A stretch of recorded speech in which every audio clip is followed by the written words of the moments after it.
आदाब नाज़रीन, मैं सनम एजाज। देख रहे हैं आप प्रोग्राम दिन भर सनम के साथ। रात के 9 बजे 2 मिनट हो चुके हैं और रात के 9 बजे आप देख रहे हैं प्रोग्राम दिन भर। आप तक पहुंचाने में हमारे साथ तावन करें लज्जत मसाले। शुरुआत जम्मू कश्मीर से, और जम्मू कश्मीर में जहां हालात की बात भी है, वहीं जम्मू कश्मीर का मामला दिल्ली में भी डिस्कस हुआ और दिल्ली में उमर अब्दुल्ला ने शाम गए वज़ीर दाखिला से भी मीटिंग की। उस पर भी आज के दिन भर में बात होगी। जम्मू कश्मीर में मुद्दा बड़ा खड़ा हुआ है और इस मुद्दे के पीछे के क्या महरिकात हैं, ये भी आज के इस प्रोग्राम में ज़ेर बहस रहेगा। लेकिन सबसे पहले हालात, और हालात में 5 मिलिटेंटों का मारे जाना और जम्मू कश्मीर के इस साल की तारीख में सबसे बड़ा अब तक का वाक़ा। और ये वाक़ा जनूबी कश्मीर कुलगाम के काडेर गाँव में दौरान शब पेश आया।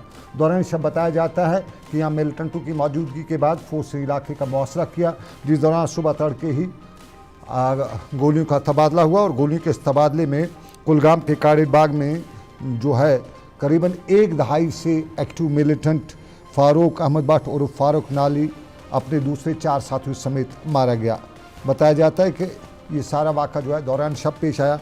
लेकिन मारे गए जो अफराद हैं मिलिटेंट, उनके शनाख्ती कार्डों को देखने के बाद मालूम होता है कि इनमें मरने वालों में 30 मई 2015 से हिजबुल मुजाहिदीन की ऑर्गेनाइजेशन में सरगर्म फ़ारूक अहमद भट्ट, वल्द अब्दुल गनी भट्ट साकन खानपुरा यारीगाम कुलगाम, 3 अगस्त 2023 से सरगर्म आदिल हुसैन वल्द गुलाम मोहम्मद साकन खंडीपुरा कुलगाम, 10 मार्च 2020 से सरगर्म मुश्ताक अहमद यतू वल्द गुलाम हसन साकन महमदपुरा कुलगाम, 10 मार्च 2020 से सरगर्म मुश्ताक अहमद यतू वल्द गुलाम हसन यतू साकन महमदपुरा कुलगाम, यासिर जावेद भट्ट वल्द जावेद अहमद भट्ट साकन खानपुरा यारीपुरा कुलगाम, और 20 जून से सरगर्म मोहम्मद इरफान वल्द मोहम्मद याकूब साकन हादूरा कुलगाम शामिल हैं।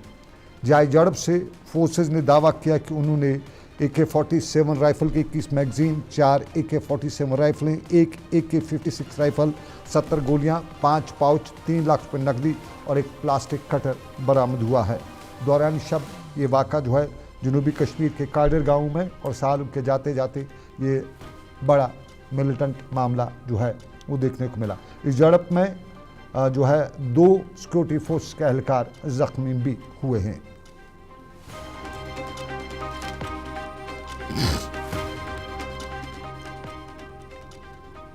और नाज़रीन, अब कंट्रोवर्शियल मुद्दा। ये कंट्रोवर्शियल मुद्दा इस साल का नहीं बल्कि बहुत पहले से शायद देखने को मिल सकते हैं यहाँ पे इस तरह के मुद्दे। और जहाँ मुग़लों की तारीख़ पर लोग बात करते थे कि 500 साल तारीख़ जो है निसाबी किताबों से हटाई गई है, वहीं अब नया मुद्दा है और बोर्ड ऑफ स्कूल एजुकेशन की तरफ से 9वीं जमात की अंग्रेज़ी किताब में शेखुल आलम शेख नूरुद्दीन वली नूरानी रहमतुल्लाह अलैह से मुतल्लिक जो मज़मून हैं उनके हटाए जाने का जो सरकार ने फ़ैसला लिया है या था, उस पर तनाज़ा खड़ा हुआ है। शेख नूरुद्दीन वली नूरानी रहमतुल्लाह अलैह का बाब किताब से हज़फ कर लेने पर सियासी लीडरान ने अपना रद्दअमल भी दिया है और इस फैसले की सख्त अल्फाज में नुक्ताचीनी की है। सुबह सुबह सबसे पहले पीपल्स कॉन्फ्रेंस के चेयरमैन और MLA हंदवाड़ा सजाद गनी लोन का ट्वीट आया और सजाद गनी लोन ने इस ट्वीट में इससे हटाए जाने को सकाफ़ती दहशतगर्दी या कल्चरल टेररिज्म के नाम से उन्हें इसे मंसूब किया। और ट्विटर पर उन्होंने लिखा कि शेख नूरुद्दीन नूरानी रहमतुल्लाह अलैह की बिला तफरीक मज़हब व मिलत लोग इज़्ज़त व एहतराम करते थे और ये खालिस सकाफ़ती दहशतगर्दी है और ये हमारी सकाफ़त और अखलाकियात पर हमला है। सजाद गनी लोन ने बोर्ड के फ़ैसले पर तनकीद करते हुए लिखा कि बोर्ड के वजूद में आने से पहले सूफ़ी बुज़ुर्ग हमारे दिलों और दिमागों में नक्श हो चुके हैं और बतौर कश्मीरी इस फ़ैसले की वो सख्त अल्फाज में मज़म्मत करते हैं। इस ट्वीट के फ़ौरन बाद CPIM के लीडर मोहम्मद यूसुफ तारिगामी का भी ट्वीट देखने को मिला और इस ट्वीट में उन्होंने इस फैसले की मुखालफत करते हुए लिखा कि ये इंतहाई परेशान कुन है कि सूफ़ी बुज़ुर्ग शेखुल आलम का एक बाब 9वीं क्लास के निसाबी किताब से हटाया गया है। उन्होंने लिखा कि ये जो असम्बली इंतखाबात से पहले का मामला है और सूफ़ी रवायात से जुड़े माशरे के लिए ये नाकाबिल कबूल है। उन्होंने वज़ीर आला उमर अब्दुल्ला को इस हवाले से मामले में दखल अंदाजी की बात भी की। ये तारिगामी का ट्वीट था, लेकिन इसके फ़ौरन बाद और जमातों के भी बयान आने लगे। नेशनल कॉन्फ्रेंस के तर्जमान ने भी इस पर अपना रद्दमल दिया और नेशनल कॉन्फ्रेंस के तर्जमान ने अपना रद्दमल देते हुए सुबह बताया कि शायद ये कोई गलती है, ऐसा सरकार नहीं कर सकती है। और फिर उसके फ़ौरन बाद बयानात आना शुरू हुए। शाम गए उमर अब्दुल्ला ने भी इस पर ट्वीट किया। उमर अब्दुल्ला ने बताया कि ऐसा हो ही नहीं सकता है, उन्हें मैं यकीन दहानी करा देना चाहता हूँ कि ऐसा नहीं होगा। ये उमर अब्दुल्ला ने बताया। सोशल मीडिया के एक्स पर, ट्विटर पर उमर अब्दुल्ला ने ट्वीट करते हुए लिखा कि मोहम्मद यूसुफ तारिगामी का जो ट्वीट है उसको रीट्वीट करते हुए उन्हें बताया, उसको जवाब देते हुए उन्हें लिखा कि मैं मोहम्मद यूसुफ तारिगामी को यकीन दिलाता हूँ कि ये ऐसा नहीं होगा। और जैसे हुकूमत की तवज्जो में लाया गया है, उन्होंने इस मामले को पहले ही सकीना यत्तू के साथ उठाया है। बताते चलें सकीना यत्तू जम्मू कश्मीर के महकमे तालीम की वज़ीर भी हैं। लेकिन नईम अख्तर ने इस पर रिएक्शन देते हुए बताया कि ये जम्मू कश्मीर के अवाम की शनाख्त को ख़त्म करने का एक मामला है। उन्होंने श्रीनगर में मेरे साथी सईद मीर हिलाल हंजूरी से बात करते हुए बताया कि शेख नूरुद्दीन नूरानी हमारे लिए मजहबी मीरास की बड़ी अलामत हैं और उन्हें निसाब की किताबों से निकालना यहाँ के लोगों की तौहीन है। नईम अख्तर को सुनिएगा। सिलसिला जो शुरू हो गया है बीजेपी की तरफ से कि कश्मीर उनके लिए एक सिविलाइजेशनल प्रोजेक्ट है। कश्मीरियत जो है, जिसमें हिंदू हैं, मुसलमान हैं, सब लोग हैं, उसको ख़त्म कर, उस शिनाख्त को ख़त्म करने का एक इनका प्रोजेक्ट है। तो उसमें कश्मीरियत और यहाँ की मजहबी रवादारी, यहाँ की मजहबी मीरास, यहाँ का सूफ़ी कल्चर, उसकी सबसे बड़ी अलामत शेख नूरुद्दीन साहब हैं, जिनको पंडित नंद ऋषि के नाम से कहते हैं और हम उनको शेखुल आलम के नाम से कहते हैं। तो मुझे नहीं लगता कि इससे बड़ी कोई गाली वो कश्मीर को दे सकते थे कि अगर उन्होंने ये, तो मुझे लगता है ऐसा ही है जैसा उन्होंने हमारे जो ऑटोनॉमी थी पॉलिटिकल, तो कल्चरल और मजहबी प्लेन पे ये उससे बड़ा दचका है हमारे लिए। अगर वो शेखुल आलम को भी बर्दाश्त नहीं करते हैं तो किसको करते हैं कश्मीर में। इससे पहले हमने देखा कि जब board of school education prescribed books को मैंडेटरी करा दिया गया है प्राइवेट स्कूल्स के लिए भी, और उन्हें कहा गया कि आप यही निसाब बढ़ाओ, तो क्या वो भी एक मूव हो सकता है कि जहां से अब जो सिलेबस खुद ही तैयार करें और उसके बाद उसे इम्प्लीमेंट करें? ओबियसली, लेकिन इस वक्त अब इसमें ये सोचने की बात है कि अब जो बोस है ये तो fully under the control of state government है। इस वक्त हम एलजी साहब को या दिल्ली की गवर्नमेंट को ज़्यादा इसमें नहीं ला सकते। हाँ, उनके वक्त में हुआ होगा, लेकिन ये जो नई हुकूमत है ये क्या कर रही है? यहाँ के जो एजुकेशन मिनिस्टर हैं, यहाँ की जो एजुकेशन सेक्रेटरी हैं, अगर ये भी नहीं कर सकते तो ये क्या कर सकते हैं?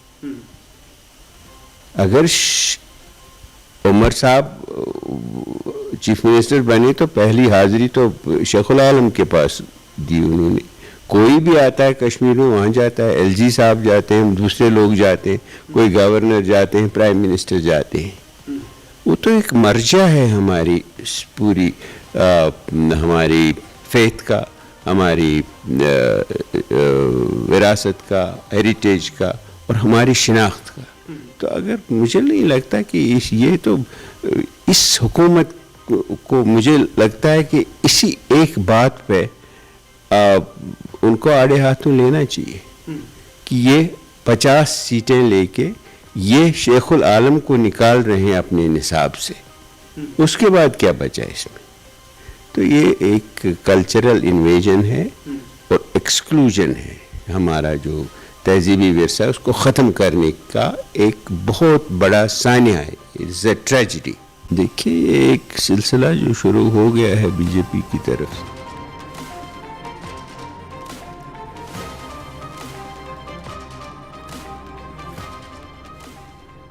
नईम अख्तर बता रहे थे कल्चरल इन्वेजन है और ये सिलसिला शुरू हो चुका है। लेकिन तनवीर सादिक नेशनल कॉन्फ्रेंस के तर्जमान ने बताया कि ऐसा हो ही नहीं सकता है, इससे अगर कहीं हुआ है तो उसको ठीक किया जाएगा।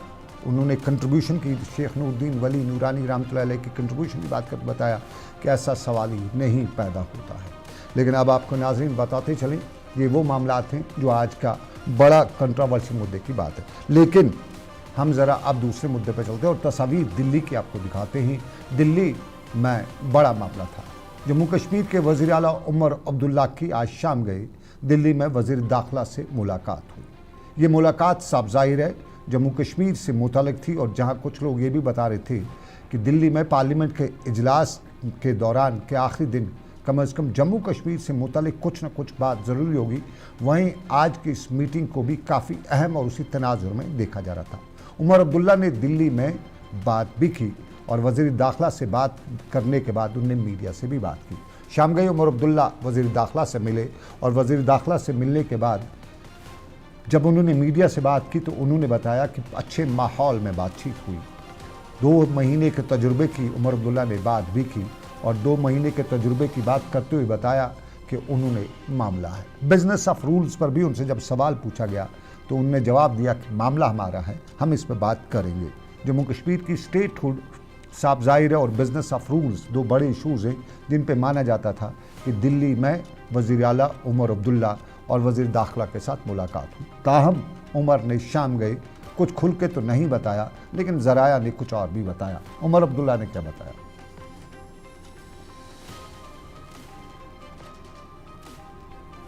इस सूरत-ए-हाल के मुतालिक जम्मू कश्मीर दोबारा रियासत बने उसके मुतालिक और जो पिछले अब 2 महीने से थोड़ा ज़्यादा अरसा हुआ है चुनी हुई सरकार को जो हमारा तजुर्बा रहा है वहाँ काम करने का, जो बीच बीच में अगर कहीं मुश्किलातें आईं या कुछ ठीक रहा उसको लेके होम मिनिस्टर साहब से बात हुई और एक अच्छे माहौल में बात हुई।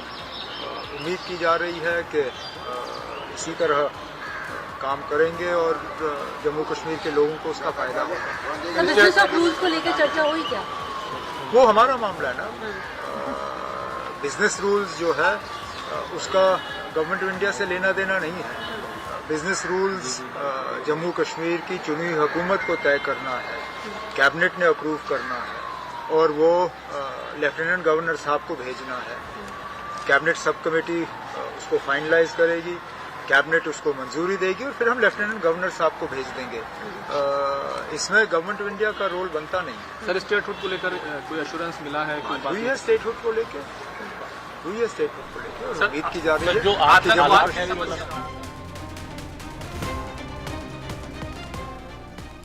उमर अब्दुल्ला दिल्ली में वज़ीर दाखिला से हुए मुलाकात थी, जम्मू कश्मीर से मुतल्लिक बात की, बिजनेस ऑफ रूल्स पे भी बात हुई, लेकिन बात हमारा अपनी है बिजनेस ऑफ रूल्स की। जम्मू कश्मीर की सरकार को उसका फैसला करना है। स्टेटहुड की बात हुई और ये मामला जो हैं कुछ 2 महीने के आसपास उनकी सरकार का उनका तजुर्बा है, वो मामला डिस्कस हुई, उमर अब्दुल्ला ने बताया। लेकिन पार्लियामेंट में क्या कुछ हुआ आप जानते हैं। पार्लियामेंट में कल से हंगामा खेजी जो है वो सिर्फ इस वजह से है, वो है और इस हंगामा खेजी की वजह यह है कि कांग्रेस कहती है कि बाबा भीमराव अंबेडकर की तौहीन की गई है और इसी तौहीन को लेके आज पार्लियामेंट के अहाते में हंगामा खेजी भी हुई, धक्का मुक्की भी हुई और आज भाजपा के अरकान पार्लियामेंट प्रताप सारंगी और मुकेश राजपूत के ज़ख्मी होने की खबर भी है। कांग्रेस लीडरान पर आज भाजपा ने इल्ज़ाम आयद करते हुए बताया कि कांग्रेस लीडरान ने दिंकामोशी की और इसमें ये 2 लोग ज़ख्मी हुए और उन्हें अस्पताल में दाखिल भी कराया गया। दोनों अरकान के सरों पे चोटें भी आई हुई थी और ये भाजपा ने बताया और अस्पताल ने ज़राए ने इसकी तस्दीक भी की कि उन्हें अस्पताल पहुँचाया गया है। तमाम कांग्रेस के लीडरान ने बताया कि भाजपा ने उन्हें पार्लियामेंट जाने से रोका, पार्लियामेंट जाने के रोकने पर ये सारा हंगामा आराई हुई और इस हंगामा आराई के दौरान 2 लोग ज़ख्मी हुए। बताते चलें अमित शाह के इस्तीफ़ा का मामला लेकर कल कांग्रेस सड़कों पे थी, आज भी थी और कल कांग्रेस पार्लियामेंट में भी इस चीज़ को लेके अमित शाह के इस्तीफ़े की बात भी कर रही थी, मुतालबा भी कर रहे थे और अमित शाह ने शाम गए मीडिया से भी टॉक किया था और बताया था कि जैसा कांग्रेस चाहती है ऐसा नहीं होगा। लेकिन जम्मू में भी आज इस चीज़ को लेकर मुजाहरे हुए। जम्मू में आज कांग्रेस ने खुलकर मुजाहरा किया और लगातार दूसरे दिन जम्मू में मुजाहरा करते हुए कांग्रेस लीडरान ने अमित शाह के मुतालबे की बात भी की। जम्मू में तस्वीर के साथ साथ सूरत-ए-हाल जो थी वो आपको दिखाएंगे और साथ साथ में कश्मीर में भी आज कांग्रेस कारकुनान ने मुजाहरे किया। जम्मू में तस्वीर के दौरान आज एक बार फिर लगातार दूसरे दिन रमन बल्ला ने अमित शाह के मुतालबा लेते हुए एक मुजाहरा किया। कल राजभवन जाने की कोशिश की, ताहम कल उनकी कोशिश को नाकाम बनाया गया। आज भी जम्मू में उन्होंने राजभवन जाने की कोशिश की और उनकी इस कोशिश को नाकाम बनाया गया।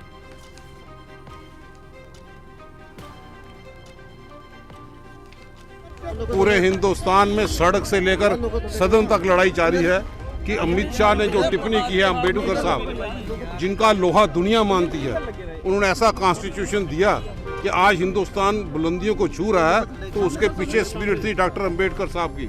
और जो आपत्तिजनक बयान यहाँ पे दिए, कितनी एरोगेंस है बीजेपी में, जो माफ़ी मांगने से इतरा रही है और सदन में उस टिप्पणी को गुमराह करते हुए आज भी जो सदन में राहुल गांधी जी को रोकने का प्रयास किया, मुद्दे को दूसरी तरफ पलटने का वार यहाँ पे किया है। मैं समझता हूँ आज भी ज़रूरत है कि अमित शाह को माफ़ी मांगनी चाहिए। पूरा देश जो है उनके साथ। तस्वीर जम्मू की तो श्रीनगर की भी यही सूरत हाल थी। यूँ कह सकते हैं आज मुल्क भर में कांग्रेस कारकुनान जो हैं अमित शाह के मुतालबे को लेकर सड़कों पे थे और श्रीनगर में भी पार्टी दफ्तर पर कांग्रेस कारकुनान ने एहतजाज किया, अमित शाह के मुतालबे की बात की। ताहम कांग्रेस कारकुनान ने जब बाहर निकलने की कोशिश की तो पुलिस ने उन्हें बाहर नहीं निकलने दिया। लगातार कांग्रेस कारकुनान जो हैं मुल्क में जो भीमराव अम्बेडकर के तय मामला शुरू किया गया है उस चीज़ को लेकर आज मुजाहरा कर रहे थे। देख भी रहे हैं कि किस तरीके से सदन में माननीय देश के गृह मंत्री जी ने बाबा साहब अंबेडकर को आरोप लगाया और बाबा साहब अंबेडकर ने किस तरीके से इस देश को कॉन्स्टिट्यूशन दिया है, जहां आप देख रहे हैं कि कैसे देश भर के देशवासियों ने इस मुल्क को खून से सींचा है और किस तरीके से देश के गृह मंत्री जी ने कैसे बाबा साहब अंबेडकर को कमजोर करने की कोशिश की, इंसल्ट किया है। उस इंसल्ट को लेके पूरे देश भर में और हर एक प्रदेश में हर एक कांग्रेस के कार्यालय से प्रोटेस्ट दर्ज हुआ है। या तो अमित शाह जी को रिजाइन करना है या तो अमित शाह जी को माफी मांगना है देशवासियों के लिए कि अंबेडकर साहब को इंसल्ट कराने में या इस्तीफा दे या माफ़ी मांगे, ये कांग्रेस लीडरान श्रीनगर में बता रहे थे। आपको बताएं, देख रहे हैं आप दिन भर सनम के साथ। एक छोटा सा तजारती वक्फा, ब्रेक के बाद वापस हाजिर होंगे कुछ और खबरें। जो लाए तेजपन हर एक निवाले में और मिर्च जो बनता है लज्जत के विश्वास और प्यार से। लज्जत का रेड चिली पाउडर जो लाए हर जायके में एक गजब सा तीखापन और बढ़ाए खाने का स्वाद दुगना। आज ही ले आइए लज्जत का रेड चिली पाउडर। कश्मीर की वादियां और भी खूबसूरत लगती हैं जब हाथों में होता है प्याला ब्लैक मस्ती चाय का। ताजगी ऐसी कि हर लबों पे मुस्कान लाए, कड़क इतनी कि हर सुबह बेहतर नहीं बेहतरीन हो जाए। कश्मीर के असली चाय के दीवाने पीते हैं सिर्फ ब्लैक मस्ती चाय, आप भी पीजिए। हल्दी जिसकी महक और जिसके पीलेपन की चमक लाते हैं खेतों से सीधा आपके घर। लज्जत का हल्दी पाउडर जो बनता है बेहतरीन कूलिंग ग्राइंडिंग प्रोसेस से, जिसके खाने में जाते ही लोग उंगलियां चाट जाए। सुनहरा जैसे लज्जत और आपका अटूट विश्वास, लज्जत का हल्दी पाउडर। बाथरूम की पाइप हो तो परेशानी, किचन की पाइप ब्लॉक हो तो परेशानी, ड्रेन भराई हो तो परेशानी, लेकिन अब हर परेशानी को करें बाय बाय। श्योरेट का ड्रेन क्लीनर अपने घर लाएं जो करे बाथरूम, किचन और ड्रेन की पूरी सफाई और दे आपको हर परेशानी से बड़ी राहत। श्योरेट drain cleaner, surety for super hygiene. Mutton तो है सबकी फेवरेट और यही मटन जब बनती है लज्जत के मीट मसाला के साथ तो मीट का स्वाद लगे जायकेदार हर बार और बढ़ाए लज्जत से आपका प्यार। आज ही ले आइए लज्जत का मीट मसाला। खुशामदीद आपका तजारती वक्फे के बाद प्रोग्राम दिन भर सनम के साथ लज्जत मसालों के ताउन से। अब ज़रा आपको नाजरीन याद दिलाते चलें, कल ही हमने इसी प्रोग्राम के दौरान सवाल उठाया था कि हंदवारा का अस्पताल मेडिकल कॉलेज जो है पहले बनाया गया, करोड़ रुपए खर्च किए गए, अब उसको मुंतकिल किया जा रहा है और उसी चीज़ को लेके हमको सरकार का रिएक्शन मिला है। आज जिला डिविजनल कमिश्नर कश्मीर विजय बदूरी ने हंदवाड़ा ज़िले का दौरा किया और हंदवाड़ा कस्बे के दौरान उन्होंने जीएमसी के इस मुंतकली के मामले को लेकर हालात का जायज़ा भी लिया। ज़िला इंतज़ामिया, डायरेक्ट हेल्थ सर्विस कश्मीर और दूसरे अफसरान के साथ कुपवाड़ा के इन इलाकों का दौरा करने के दौरान उन्होंने मीटिंगों में भी शिरकत की और इस हिकमत अमली पर तबादला ख्याल भी किया। मीडिया से बात करते हुए डिविजनल कमिश्नर कश्मीर विजय बदूरी ने बताया कि जो भी मामला होगा आवाम की बेहतरी के लिए उठाया जाएगा। इन उद्देश्य तो है जो गवर्नमेंट ने कमेटी कॉन्स्टिट्यूट की है, जिसमें हमारा जीएमसी जो अंडर कंस्ट्रक्शन था उसमें फ्लड आने की वजह से इश्यूज हमें देखने थे और कोई और अल्टरनेट बेस्ट लोकेशन जो हो सकती है उसके बारे में भी उसकी फिजिबिलिटी देखना था। तो उसी के लिए जो कमेटी के जो सदस्य हैं वो आज आए थे। हमारी एनालिसिस एक बार हम डिस्कशन करेंगे और उसके बाद जो लोगों के हित में और सरकार के हित में जो बेस्ट फैसला होगा ऑफ कोर्स उसी के हिसाब से हम अपनी रिपोर्ट देंगे, फिर गवर्नमेंट उस पर अपना एक्शन लेंगी। नहीं, बिल्कुल अभी हम हैं और डिस्कशन कर रहे हैं, तो हमारी टाइमलाइन है, हम तो ट्राई करेंगे कि अपने विद इन टाइमलाइन अपनी रिपोर्ट जो है दे पाएँ सरकार को। देखिए, इसमें जो ट्रांसफ़र पोस्टिंग में उनको कोई दूसरी जगह लगा दिया गया था, उसके अलावा एडिशनल चार्ज पे या और तरीके से एसडीएम और उन सब के माध्यम से। हंदवाड़ा का मेडिकल कॉलेज कई सवालात को अब जन्म दे रहा है। पहला सवाल यही है कि जिस जगह पे बनाया गया, जिस जगह पे करोड़ रुपए खर्च किए गए, उस जगह को पर क्या सरकार ने सर्वे नहीं किया था? क्या उन इंजीनियरों ने बाज़ाब्ता तौर पर उस एरिया को फिजिबल करार दिया था? तो अगर ऐसा है तो फिर क्यों, अगर उन्होंने करेक्ट किया था तो फिर उनकी जो उन्होंने रिकमेंडेशन थी उन पे अमल दरामद हुआ है या नहीं? अगर उन्होंने अमल रिकमेंडेशन में इस जगह को फिजिबल बताया था तो फिर ऐसा क्यों हुआ, गलत क्यों हुआ? इंक्वायरी की मांग लोग यही बात कर रहे हैं। और दूसरी, मुकामी लोगों में अब एक तरह से हड़बोंग मची हुई है। मुकामी लोग वहाँ के जहाँ पे अस्पताल है वो लोग बता रहे हैं कि हम अपने इलाके से, अपने जगह से इसको हटने नहीं देंगे। दूसरे इलाके के लोग कहते हैं कि हमारे इलाके में होना चाहिए, दूसरे गांव के लोग कहते हैं हमारे। तो यूँ कह सकते हैं कि कई गांव एक अनार 100 बीमार की कहानी लेके मैदान में उतर पड़े हैं और हर जगह से सिफारिशें, फ़ोन वगैरह सब कुछ किया जाता है कि नहीं, हमारे गांव में होना चाहिए, हमारे इलाके में लगना चाहिए, हमारे साइड में लगना चाहिए। और इसी को लेके कई मामला जो हैं सामने नज़र आ रहे हैं। लेकिन आपको मामला एक और है और वह है रिजर्वेशन का।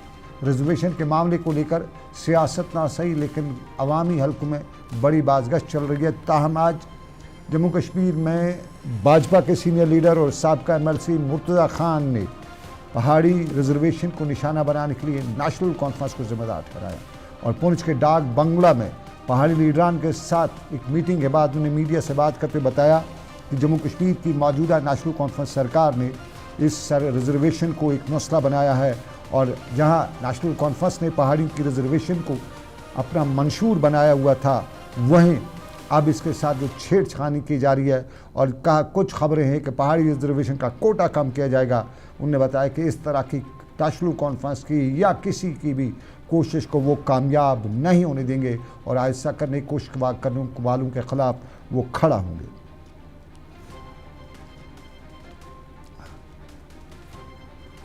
हुकूमत ने रिजर्वेशन को एक इशू बनाकर एक व्यू पॉइंट जो है उसको सामने लाकर एक स्टैंड लिया है जो बज़ाहिर हमारे इंटरेस्ट के बिल्कुल मुनाफी है। और फिर जिस ढंग से इसको वादी कश्मीर के अंदर सिविल सोसाइटी की ज़ुबान से आम किया जा रहा है और फिर रिट पिटिशंस, सो इस इशू के ऊपर हमारा वाज़ेह पैगाम है जम्मू कश्मीर की हुकूमत को कि हमें ये मालूम है, आपके अज़ाइन मालूम है, आपने इलेक्शन मैनिफेस्टो में इसको एक इशू के तौर पे इंक्लूड किया था और जो भी इशारे इस वक्त मिल रहे हैं इस वक्त तक वो सारे के सारे टारगेट कर रहे हैं पहाड़ियों की रिजर्वेशन को। तो हम गवर्नमेंट ऑफ जम्मू कश्मीर को ये आगाह करना चाहते हैं कि आप कभी गलती से भी ये नहीं सोचना कि पहाड़ियों की रिजर्वेशन के साथ किसी तरीके से छेड़छाड़।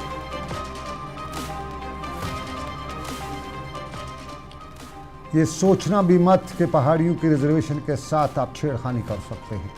ये अक्सर पहाड़ी हलकों की तरफ से सरकार जो भी इस पे बात करता है उसको धमकी दी जाती है, बताया जाता है। मुर्तज़ा खान ने भी जैसा बताया।